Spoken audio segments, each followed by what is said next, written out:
What is going on, guys? Welcome back to another video with me, Ben Rogashan, aka the Seattle Data Guy. Today we're going to answer the question, what is a data pipeline? And if you're Vicky Boykus, your answer would be a data pipeline is anything people outside of your team message you about if it's broken. You know, that's not far from the truth. If you're used to being a data engineer, for some reason when anything breaks, it seems to be your fault.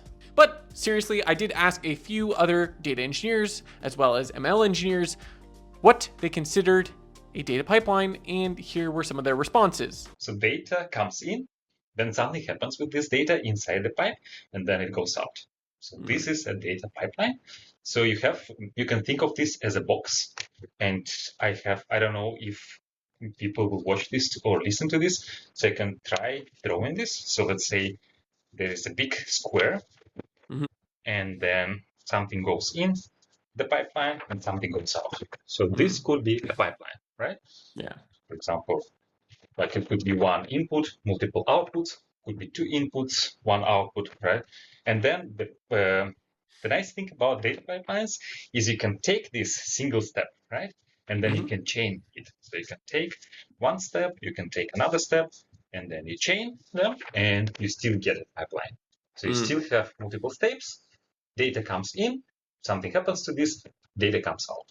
So this is how I would define a pipeline. Now, if you're like me, data pipelines were not the first term you actually heard. I honestly first heard the term integrations with the tool SSIS. I know it keeps coming up on my videos because that's where I started when it comes to automating data processes. And then, honestly, like a lot of other people that I interviewed, someday I just heard the term data pipelines and I kind of realized they were somewhat associated with tools that were like Luigi, thus the name Luigi, Airflow, although everyone will always argue it is an orchestration tool.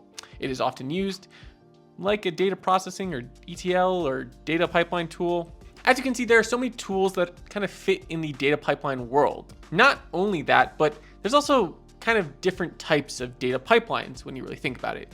There are integration data pipelines that generally integrate various like CRMs and ERPs together. So this is less for analytics and often more for operational use cases. This was often where the term like Ipaas came from, integration platform as a service. Then you had the traditional batch pipelines, often referenced as ETL or ELT, depending on which pattern you decided to use.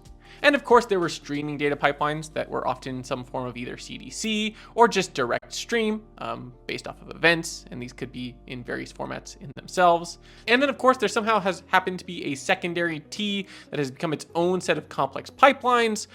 Finally, we have added in reverse ETL, which I kind of still feel is very similar to Ipaas, just now on top of your data warehouse, but it again is fulfilling a very similar role of just taking data from point A to point B.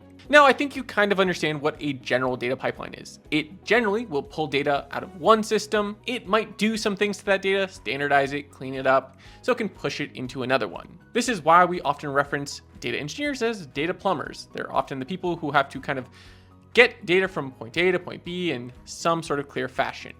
But we often have the problem of there being too many tools. I mean, let's just list out a few. In Linux, we have pipes, right? You cut a file, then you have the pipe, then you grab the file, then you do something like this. Right? And then it can be a shell script that you write. It's also a pipeline that does all these transformations. Then a Python script is also you load a file, a CSV file with pandas, you do something, you save this pipeline. But then if we talk about production stuff, then typically what I think about when I hear about data pipeline are orchestration tools like Luigi or Airflow or Prefect. I've used ADF, Matillion, starting to work with dbt a little bit. And so how do we pick which data pipeline we required? Do we need a batch ETL? Do we need something that's streaming? Are we trying to integrate data between systems? And that's kind of the first question we should probably be asking when the business comes to us. And when I was talking to both Alexey and Colin, here's some of what they said in terms of like questions they would ask a business person if they were requested to build a data pipeline. So if they're saying, hey, we have this table that we want to bring in from a database to Snowflake or something like that, I'll ask, okay, what other tables do you have? Do we need change data capture? Are we just doing just a straight replication? How often do you need to bring this data over? Like is there any kind of SLA associated with data availability? I guess some just high level questions from things I didn't ask when I was first building data pipelines, and things that bit me later on about like other tables being brought in then, and like, okay, how can I leverage something like a control table to help build out some automation so that I'm only building this pipeline once. Yeah. I guess just trying to prepare myself so that I don't have to rebuild or refactor or deduplicate all of my pipelines and all that kind of stuff. What do you want to do? Like how many steps are there? How regularly should it be run? Things like this. Because if there are not so many steps, I can just put together a simple script, put it to, I don't know, CloudWatch rule in AWS and just forget about this. So if you're out there and you're on the business side and talking to a data engineer, that's hopefully some good context in terms of what you should be asking them so that they can better fill in the gaps of what they need to build you. It's not as easy as just saying like, I need data to go from here to here. We kind of need to know what's going to happen to that data. What are you using it for? How often do you expect it to show up? Are there any SLAs? Is someone using this on the other side for a report that's happening once a month? Or is this literally going to be used to make decisions live? That's going to change the tools we pick and the style we build the pipeline in. It also changes the level of almost quality of data that needs to go into it. Now, in theory, we wish all data was 100% perfect, but obviously if something is going into an operational system that could kill somebody, that's very different than something that's going into a dashboard that someone looks at once a week. That level of integration and the quality of that integration change, along with the cost of integration. The time and the cost that go into building these integrations can be pretty extensive. And of course, let's not even forget the maintenance, because the thing about data pipelines is they are far from perfect. They often break for various reasons. That's why people like Chad Sanderson is talking about data contracts, because one of the major breaking points of most data pipelines is something upstream changing. So someone from a data producer changes a value or changes the data type, and suddenly all of your data pipelines break with it. So like failures, I think the scarier ones are like hard failures are kind of easier to deal with, and that that they're happening and you can respond to them. So tracking it down is like, logs, events, metadata, whatever's being collected. I think the harder stuff are silent failures or like creeping failures. That starts getting like the data observability and testing, but like that's what usually scares me more is not the it completely just shuts down or a step completely fails and logs an error that you could respond to part. It's the, either they're silent or like intermittent stuff. It happens when we run the same data pipeline every 2 hours and once a week it fails and we cannot figure out why. And yes, there are some tools that are getting a little bit better at reacting to some of this, but in some cases, you don't maybe want it to break, but you want the communication to occur between you and the data producer to make sure that whatever happens upstream is reflected downstream as well, not just in the fact that the pipeline doesn't break, but the fact that you check all your logic to make sure it's still valid. And so maintenance is very important. As you're building these data pipelines, it's not just about getting a system to work from point A to point B.